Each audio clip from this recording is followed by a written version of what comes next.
Good morning, everyone, or good afternoon, I should say. My name's Conor Battigan. I'm from Sandyford Business District, and I'd like to welcome you all to Tuesday's webinar. It's Take Home Tuesday, part of our Wellness Week program. This is one of two events that we have taking place today. It's great to see so many people from Sandyford Business District and outside the district joining us today. For those joining for the first time, Sandyford Business District is the largest business improvement district on the island. It has 4 business parks: Central Park, South County, Sandyford and Stillorgan. It has 5,000 residents, 26,000 employees and 1,000 companies. I like to describe it as a city within a city. It's a very diverse business district with clusters in medtech, fintech, autotech, hospitality, retail and much more. We've recently launched our Spend in Sandyford campaign, and we're encouraging everybody to get behind businesses in Sandyford and spend as much money as you can in Sandyford Business District. This morning, or this afternoon, I should say, I'm delighted to welcome the renowned Heather Leeson from the Wellness Crew. Heather, good afternoon. How have you been during the pandemic? Yeah, good. I mean, same challenges as everybody else, I fear. You'll hear me coughing a little bit today, but that is less to do, I suspect, with the coronavirus and more to do with the fact I just started running today for the first time in 3 years. So, you know, I think we're all feeling the need to look at what we're doing and stay healthy. Well done getting back running. Funny enough, we had an event yesterday, Jenny Brannigan from Token Physio, and we were discussing, you know, fitness, one of the people getting back running and building themselves up, where they exercise fit. So there's a lot of people doing it.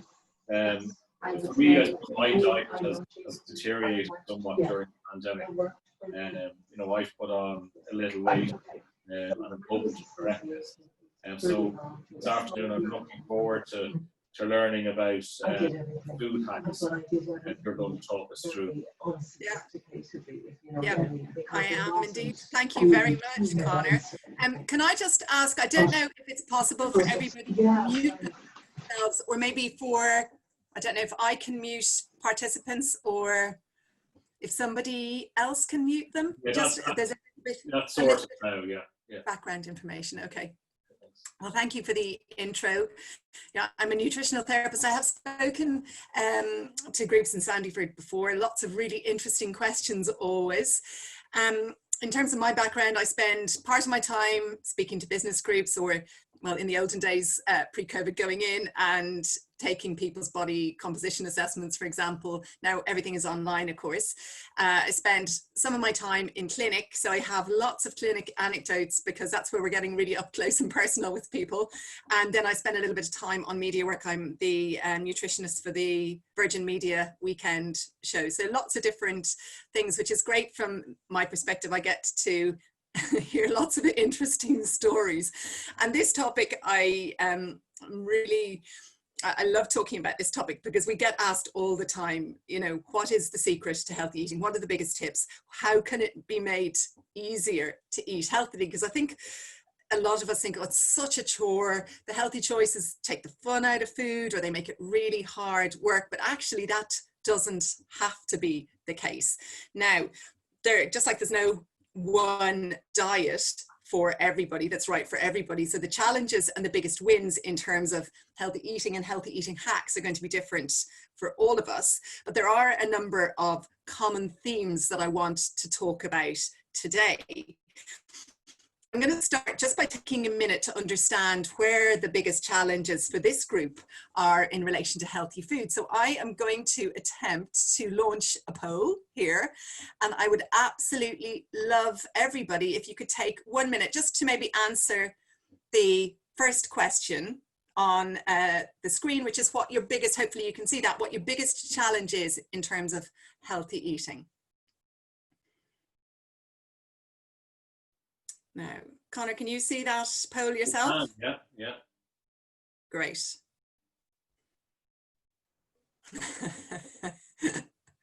I can see the results coming in live. I'm not sure if everybody else can see them too.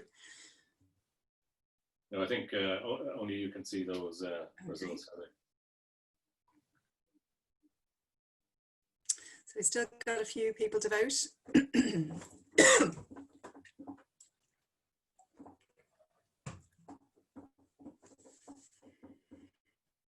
Now, anyone else want to just quickly pop in and vote, or will we leave it? Okay, we've got, it's interesting. So fairly typical. Okay, I think we're probably there, 82%. So the biggest reason is lack of ideas, which is something I commonly hear, and hopefully today I will give you plenty of ideas. Number 2 is coming in as too hard to resist treats. I hear you, it's hard working from home, especially. I will be talking about that as well. Number 3 is not enough time, which is a massive challenge. I think we all thought we'd have a little bit more time when we're working from home, but actually that turns out not to be the case. So those are the 3 biggest reasons, and I will be covering all of those. Now I'm just going to turn off the poll, and what I'm actually also going to do is stop my video just for some of the time. I'll come back on and off, but off my stride if I have to look at my own face all the time while I'm talking. So I'm going to switch off my video and get into the presentation. So in terms of my first hack, I'm going to share 5 hacks, and the first 2 are pretty general and probably a bit surprising for you. And then the last 3 are much more practical. This is probably my most practical presentation. We always like to give a little bit of science, but share practical information. But this one, especially the latter half of the presentation, really practical about what we can do in the kitchen.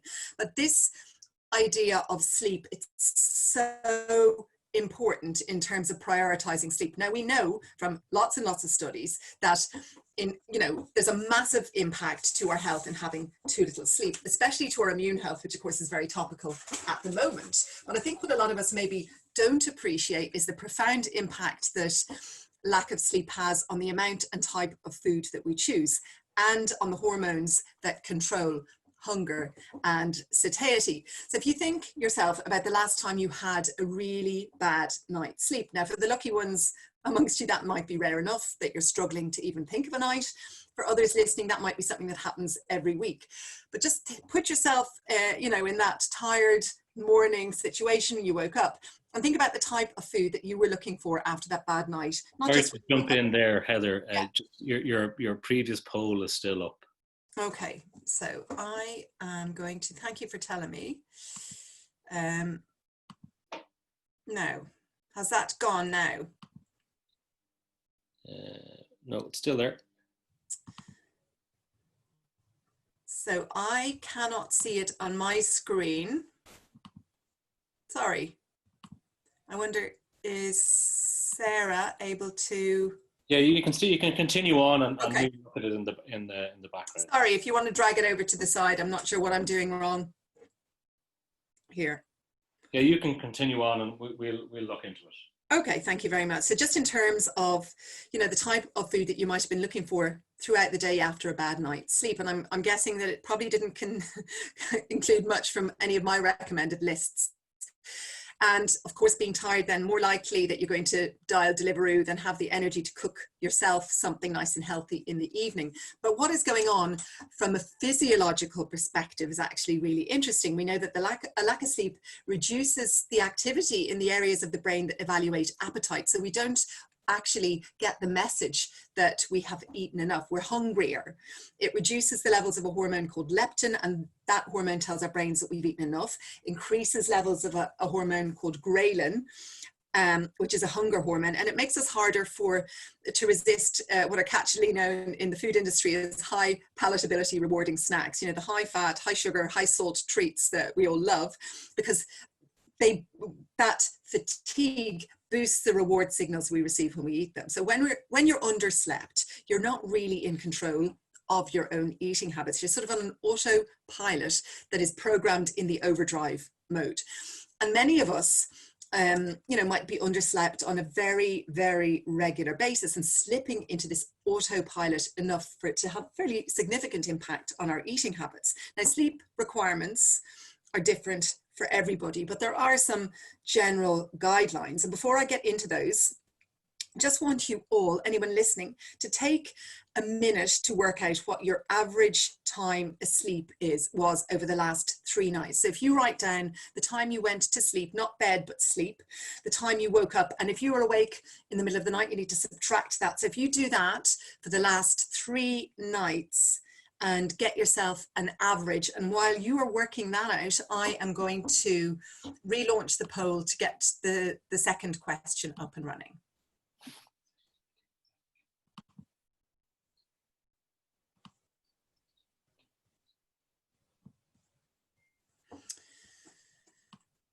So hopefully you can see that second question now.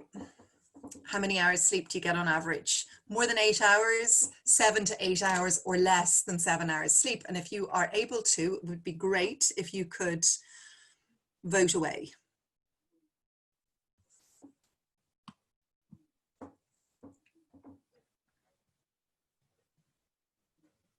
It takes a few minutes to calculate your sleep average, I know.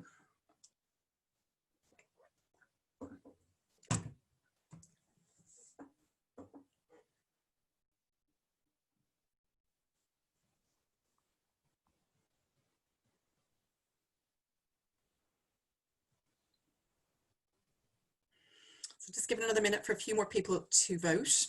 Very interesting results coming in.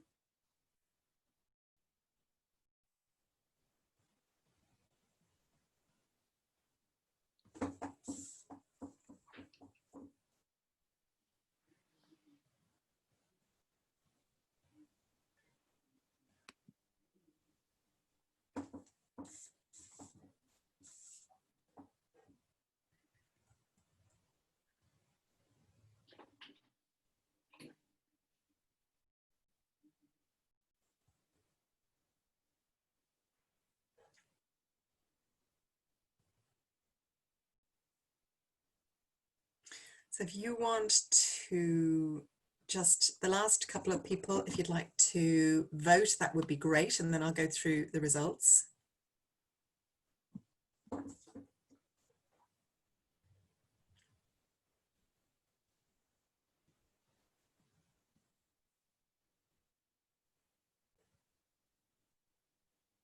That's really interesting. So more than 50% of people are getting less than 7 hours sleep, 8% more than 8 hours, and only 38% at the moment are getting 7 to 8 hours sleep. And that is what the World Health Organization and lots of other health organizations recommend, this idea of 7 to 8 hours sleep for all of us. So many of you actually who are listening might be more impacted in your eating habits by being persistently underslept than you actually realize. Now, I am going to end the polling, and hopefully this will I don't know, again, if you can still see it, maybe just pull it to the side of your screen. So, you know, we've kind of established that about 50% or more than 50% listening, I think it popped up to 57%, had a little bit of a challenge in terms of a lack of sleep. So this is a massive topic. I could spend an hour, I'd probably spend a day talking about sleep in its own right. Don't worry, I'm not going to. So I'm just going to give you 3 quick tips here in terms of sleep, the ones that have the most science behind them. So firstly, obviously, reduce your caffeine intake to 1 or maximum 2 caffeinated drinks per day. And that now includes tea as well. So your average, you know, your Barry's, your Lions, or whatever you're having yourself, that has about half of the amount of caffeine as a cup of coffee. Green tea, which people think of as a healthy herbal tea, it is in fact very healthy, but it does have caffeine in it. So just watch where caffeine might be sneaking into your day. And I love a cup of coffee as much as the next person, but try to drink it by noon if you can, because we know that it has a profound impact on our ability to get deep restorative sleep. And every single week in clinic, I hear from patients who find that their sleep and their energy has actually dramatically improved with this simple tip. Another aspect to bear in mind when you're talking about sleep or you're thinking about sleep is hydration, because being being underhydrated, actually acts as a roadblock to melatonin production.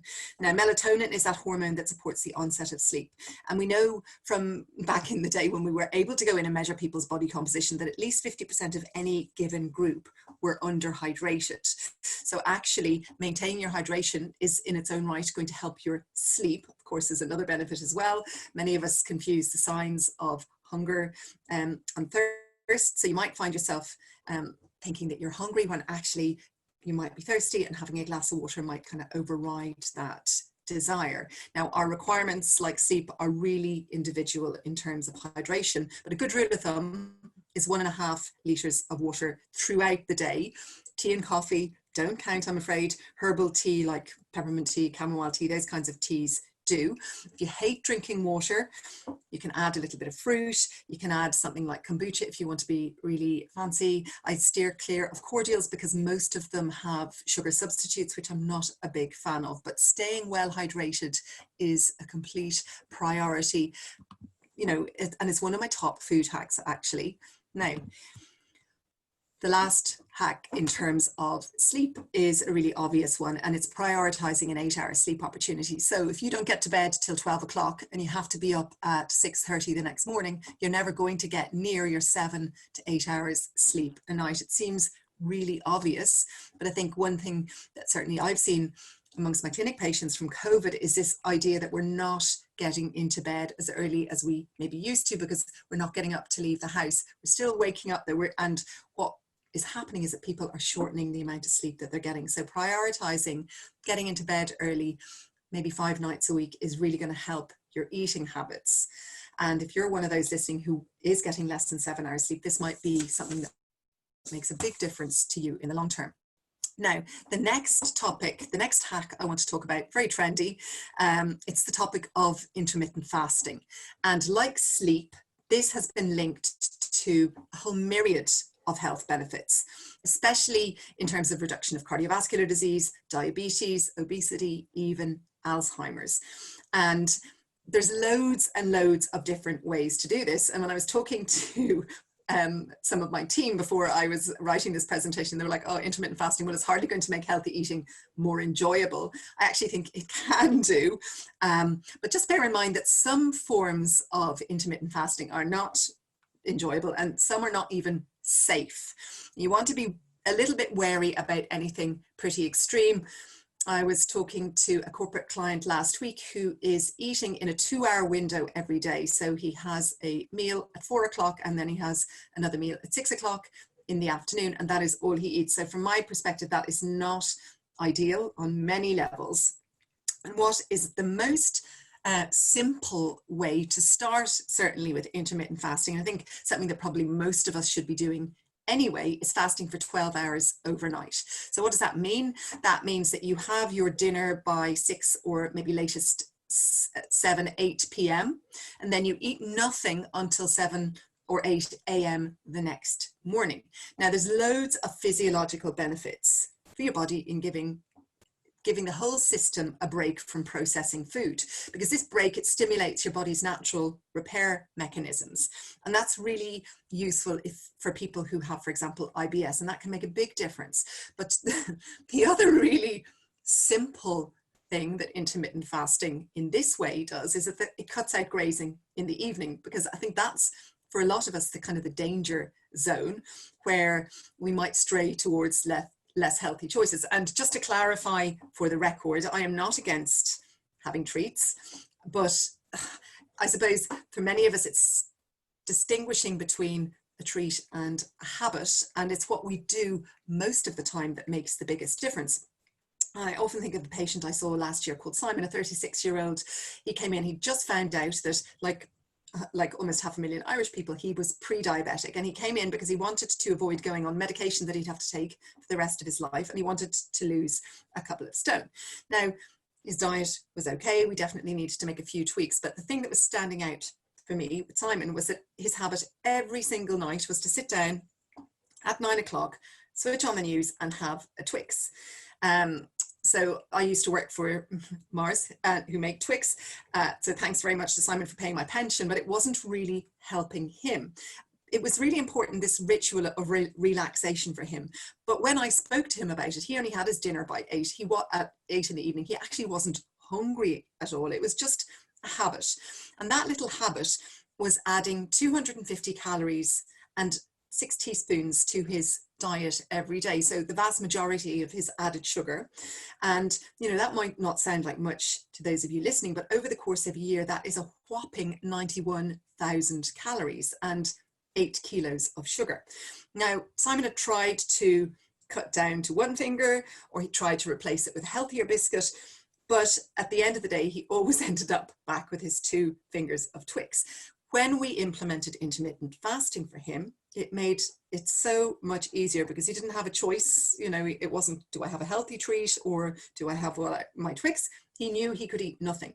And cutting that little Twix out was the equivalent for him not eating anything for 1 month of every year.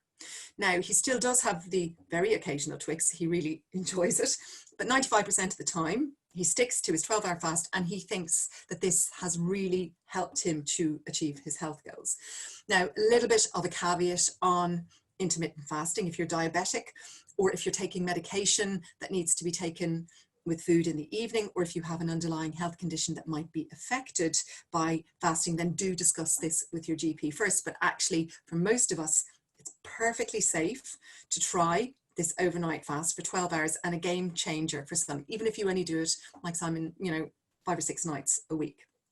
Now, I suppose the other caveat, or in terms of intermittent fasting, is that during the day, during your 12-hour, what's technically known as feeding window, you should be aiming to fuel yourself fairly regularly. So every 4 to 4.5 hours. Now, for most of us, that means 3 meals and 1 healthy snack in our longest gap.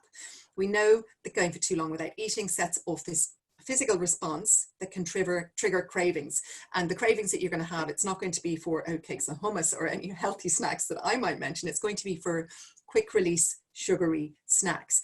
So if you think that that might be something that's derailing your healthy eating habits, you know, try maybe keep a food diary for 3 or 4 days, and just see where, if it's after your gaps that you end up plundering the cupboard, because that's often what happens. I was talking to a doctor this morning, actually. I had a consult with her, and she was really struggling to stick to a healthy eating plan because of all the gear that they have to wear now. It's very difficult to eat regularly throughout the day. So her hormones were in the driving seat when it came to the afternoon and evening, and she was eating all sorts of foods that she normally would not have touched at all, simply because she was going for too long without eating. So think about, for you, how eating more regularly, fasting overnight, or getting a little bit more sleep might actually help your eating habits. Okay, now, any questions so far? Does anyone have anything that they want to ask? You can pop questions in the Q&A box, I think, or if anyone wants to unmute themselves and ask any questions at this point. Well, just one question in, Heather, just intermittent fasting. How should people build up to it? Is it just a case of, you know, starting the 12-hour, you know, from 8 till 8, or should people, you know, try it, you know, at different times during the day to build up to a 12-hour fast? Yeah, I think just do overnight 12 hours, and you can very safely implement that tonight. You know, have your dinner by 8 o'clock and don't eat anything until 8 o'clock tomorrow morning. So that is really safe. You don't need to build up to that. Now, some people, for various health or medical reasons, do longer fasts, and that you do want to build up to. But I would always start with a 12-hour fast, unless the caveat there is someone who's shift working, who might find that a little bit difficult, and you might start with a shorter fast. But for the vast majority of people listening, I think a 12-hour fast starting tonight would be a really easy thing to implement, or at least easy for me to recommend, and very safe. Okay. We'll keep compiling the questions, and we'll deal with them at the end. No problem. Okay. So I'm going to carry on then with my next hack. And this is where it gets very practical. And so my third hack is about planning meals. And I can see from the poll that was launched earlier, actually, that 50% at least of participants do not plan their meals. So again, that's a massive upside for people to put that in place. I also saw a quarter of people already plan for the week ahead. Well done. And a quarter of people plan at least a couple of days ahead. And it's such a basic thing. But if when we do a clinical audit of the patients we see who've been able to achieve their goals and maintain them, one of the most common unifying actions is invariably meal planning. And as an added bonus, saves time, it saves money, it saves stress, it's a win all round. Now, what works for most people who crack the code is to sit down for 10 or 15 minutes, one day a week, you have your 1 cup of coffee or tea and you draft your plan for the forthcoming week. Now, that might not sound like much fun, but it takes out a massive amount of time and hassle during the week when you might be under pressure. It also means you're less likely to turn to less healthy choices when you run out of time.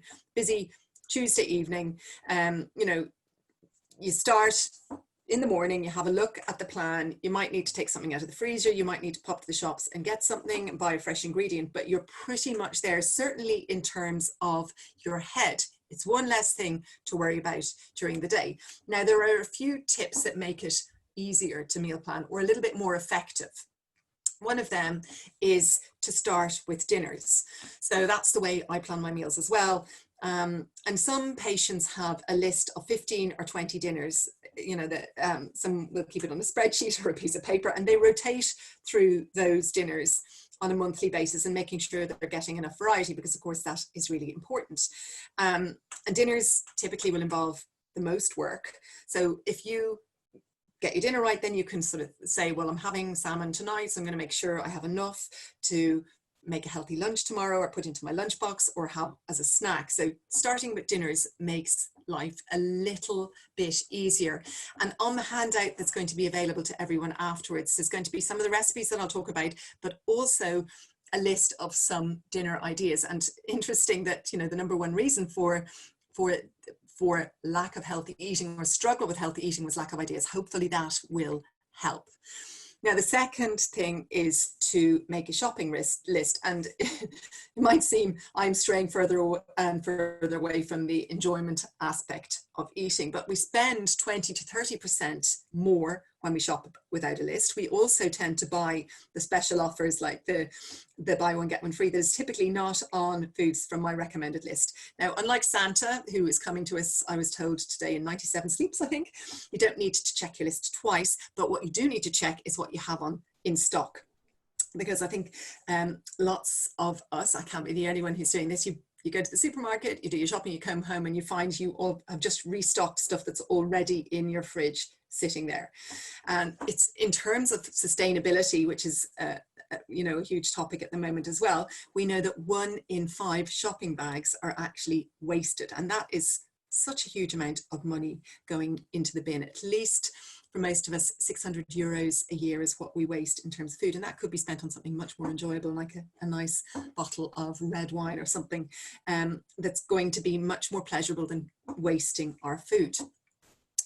And the next thing that kind of feeds into meal planning is doing a little bit of prep. And like with most DIY and in fact many other jobs, advance prep is key. Meal planning is going to help, and building in a little bit of prep time over the weekend is going to be, or whenever you have time, is going to make things much easier too. So if you're going to the bother of making a lovely bolognese or a casserole or a soup or whatever your family or you like to eat, then if you make an extra batch and you pop it into the freezer, you've basically got a night off in a week or two for a few minutes extra chopping, because often it's actually making a few extra portions, not much work at all. And the same principle applies to your lunch. Now, this picture is of someone extremely organized, and I think pre-COVID a lot of people were bringing their lunch into work. That's, now that we're all working from home, that's gone a little bit by the wayside. Easy to think, oh, I'll just walk down to the kitchen and get my lunch ready. But if your day turns out to be busier than expected, as often happens to me, if you have already got your lunch ready, you're going to just have a lot less hassle, make it much easier to stay on track. And your meal plan can be a big help there. So like I said, if you're cooking a salmon or chicken or something else, just make extra, put a portion straight into a container and your lunch is there ready to go. And meal planning will also help you to get a little bit of variety in your diet as well.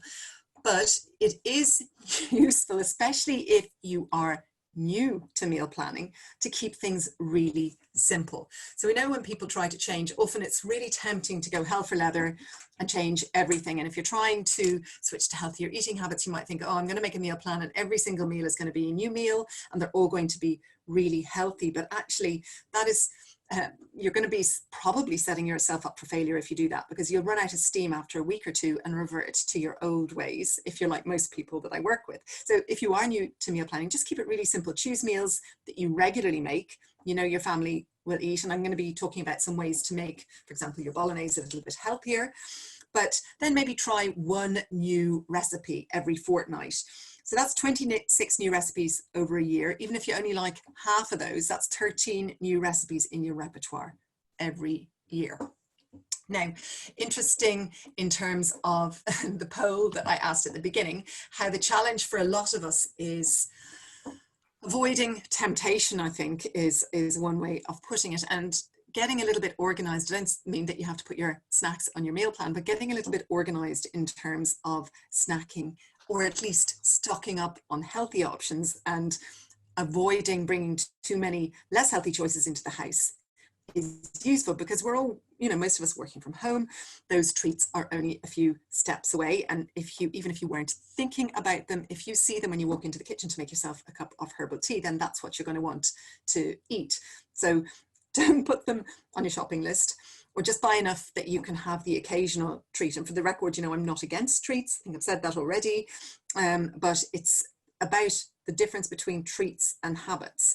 And doing that will also help to establish healthy eating habits for everybody in the house. So have what you want yourself or other family members to eat on display, like the fruit bowl, like the chopped up veg sticks, and hummus, or something like fruit pamphlet of nuts, oatcakes with peanut butter. All of those types of healthy snacks that I'm sure you're familiar with, have those available in sight, so that when you come down looking for your healthy snack, you don't have to choose between something like a chocolate bar and something less healthy, which may seem less appealing if you're hungry.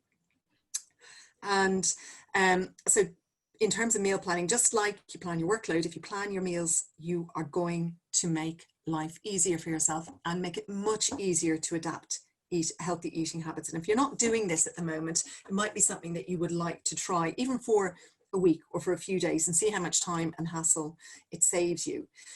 Even if planning for a week, you think, I'm never going to do that, just try planning for a day or two ahead and see if that helps.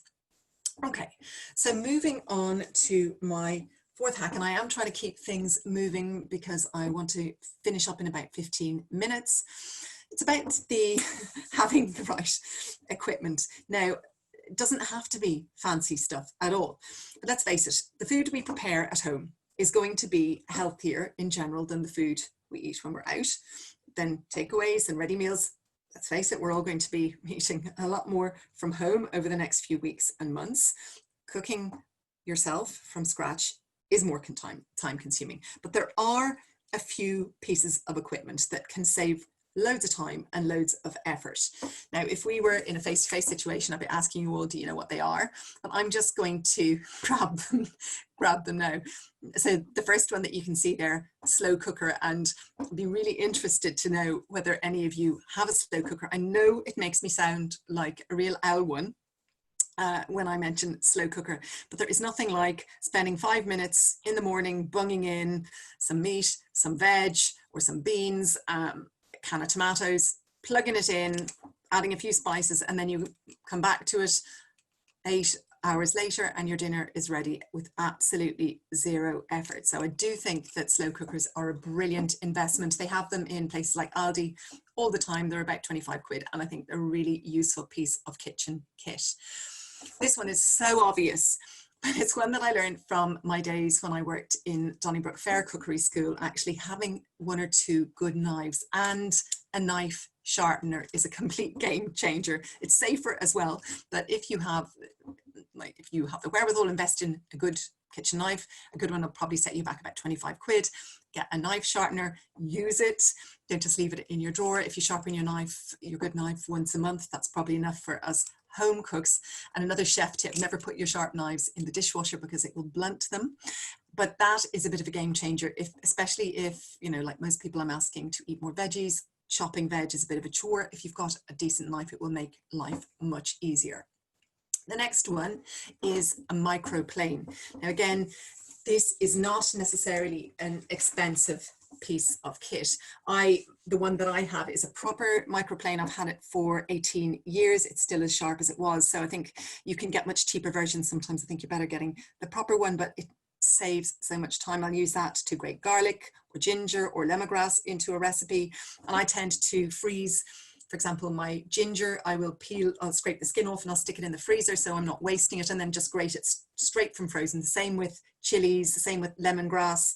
You can just grate them all from frozen. Also great, once you've given it a good wash, to grate things like cheese and chocolate for zesting oranges and lemons. And another good chef's tip, buy unwaxed lemons and always zest them, grate the zest off before you use them, because they are brilliant flavor bombs for things like yogurts or muffins, or also for marinades for fish and chicken dishes. And another chef tip, which I learned in Donnybrook Fair, was you can also use the microplane to grate off the burnt bits. For example, if you have made muffins and they're a little bit singed because you forgot them. So the fourth piece of kit that I think probably a lot of us have is a food processor. And these, yes, it does take up a bit of space on the kitchen counter, but it's brilliant. I use them for making healthy muffins and other treats. It's just much quicker and less washing up. But where I will use it more, and where I think it's maybe a bigger time save, is for chopping veg. Because if you're going to make a soup or something like that, rather than chopping everything by hand, you can just very roughly chop it into big chunks, bung it into the food processor and pulse it for a few seconds, and it's going to cook much more quickly. The other thing that I use all of the time is the grating attachment. And what I will typically do on a weekend is I'll grate off some veg like cabbage, carrot, fennel, beetroot, whatever there is, and I'll have that in a Tupperware container for maybe 3 or 4 days, toss it in a bit of lemon juice, and that can be the basis of a salad during the week. Just throw on a bit of a salad dressing, some tinned pulses, a bit of feta, and you've got pretty much an instant salad. And that chopping using the food processor takes 5 minutes instead of 25 minutes.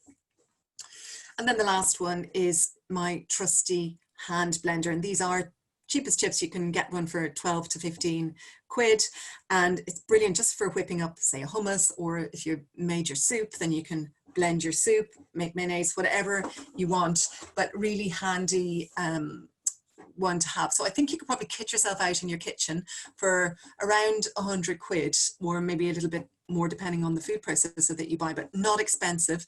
Those pieces of kit make a massive difference in terms of time.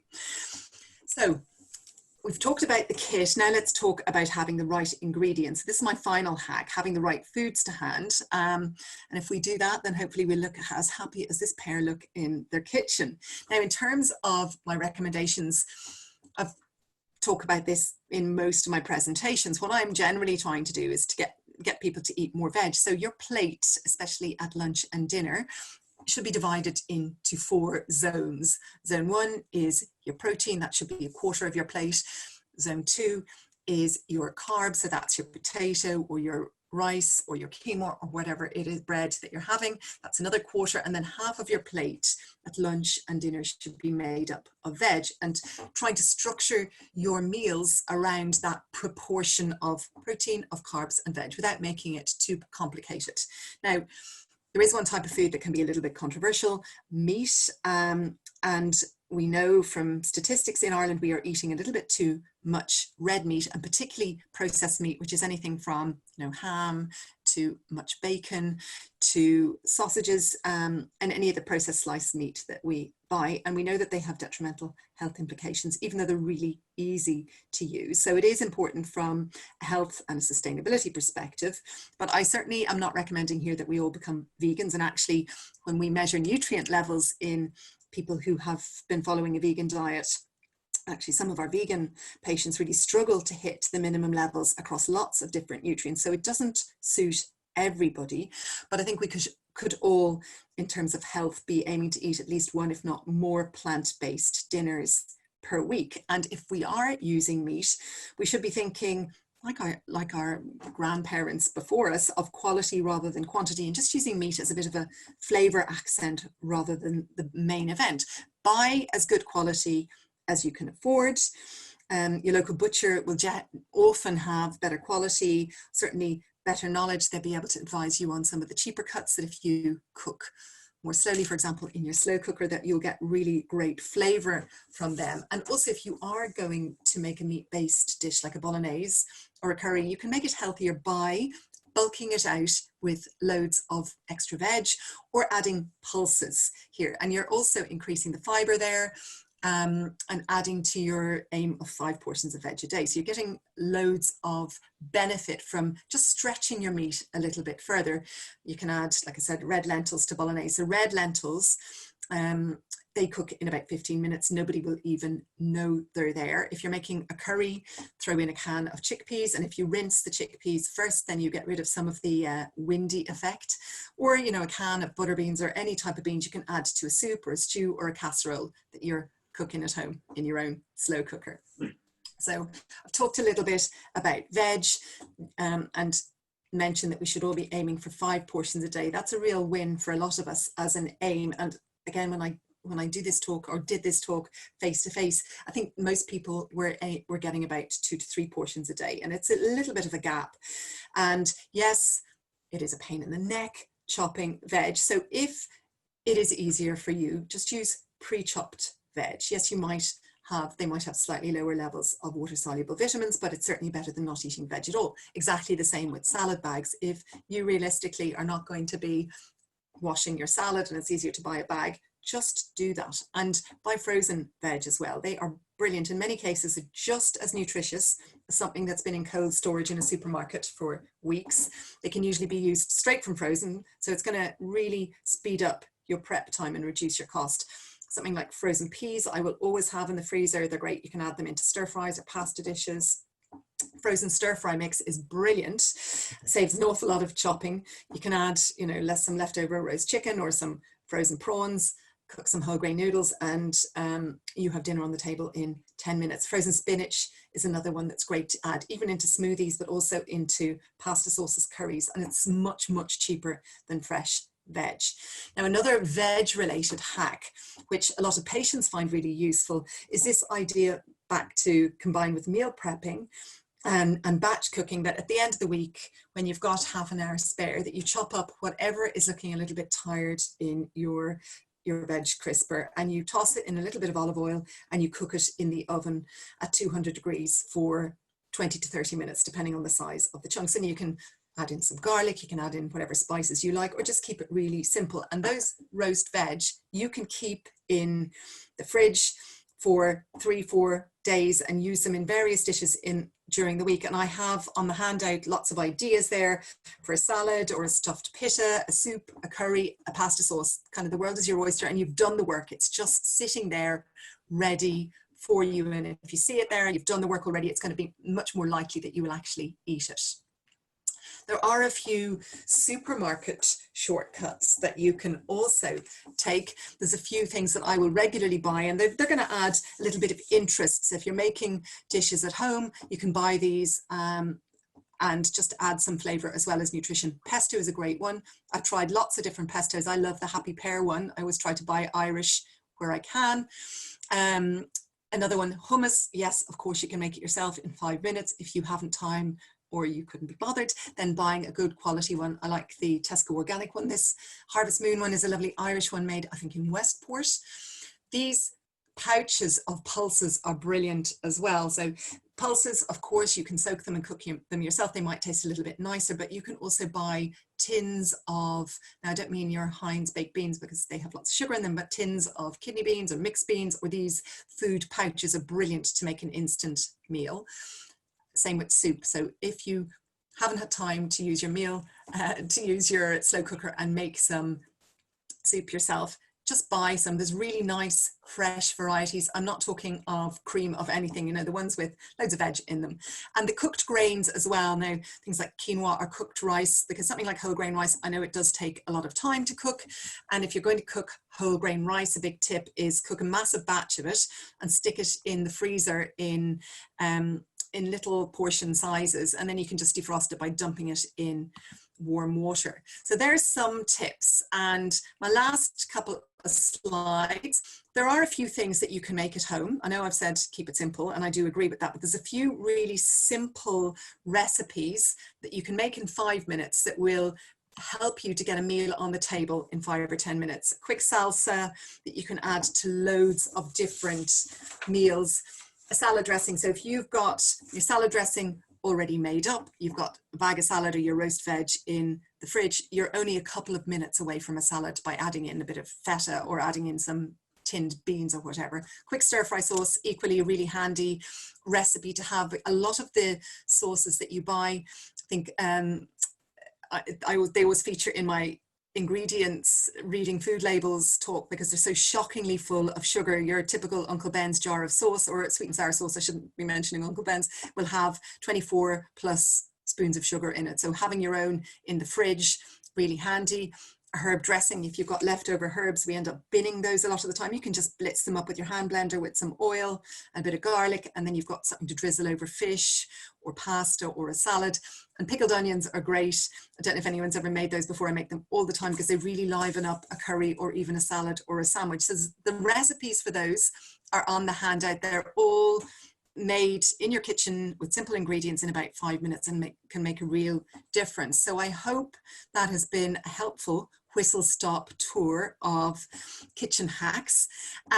Now, just to run through them in my last minute. Number one, get enough sleep. So if you're one of the 50% or more participants who's getting less than 7 hours sleep, think about how you might be able to even get an extra few minutes. Try intermittent fasting like your 12 hours overnight, or plan your meals. Think about the kitchen kit that might save you time, and also think about your shopping and cooking shortcuts that might help you to stay on track with healthy eating. Just choose one. Don't try and do it all. Choose one thing that you're going to focus on for the next few weeks. An easy, I think probably the most popular after this talk is usually the intermittent fasting. Connor, I might put you on the spot and ask you what you're going to do, but just pick one thing, write it down on a post-it, stick it near whatever is masquerading as your desk at the moment, and focus on that for the next few weeks.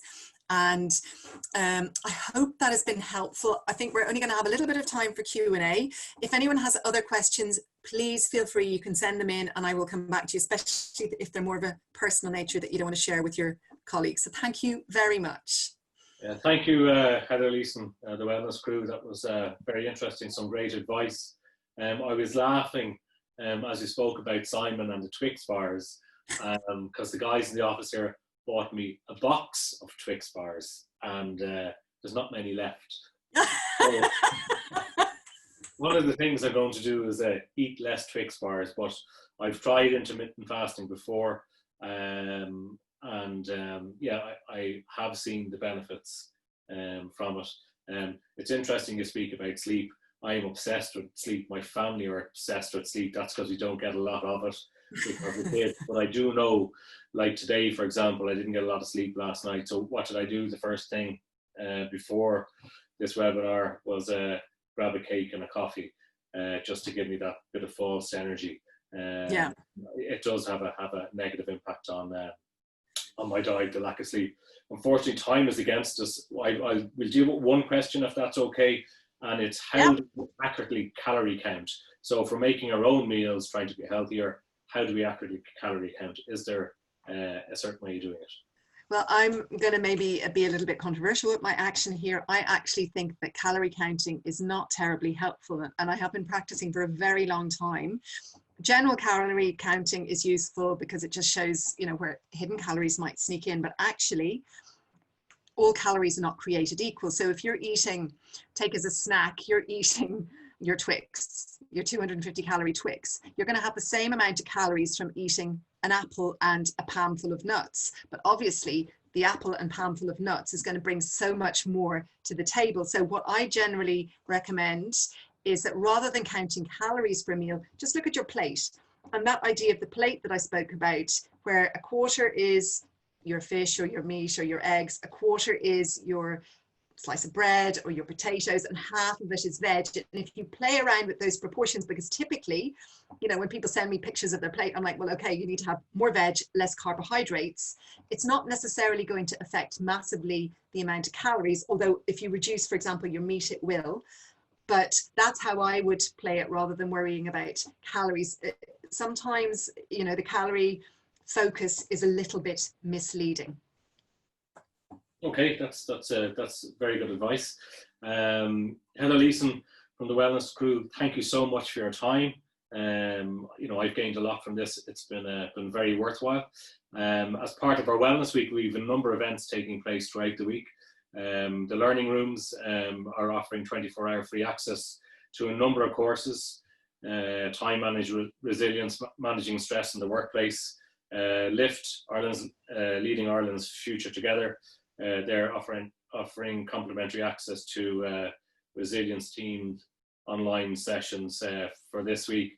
And Bank of Ireland are also running a financial wellbeing webinar. All details are on sandyford.ie.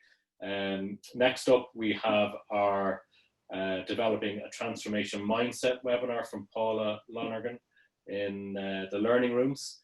So that's on at very shortly at 1 o'clock. As part of our Spend in Sandyford campaign, we have a €50 Me2You voucher.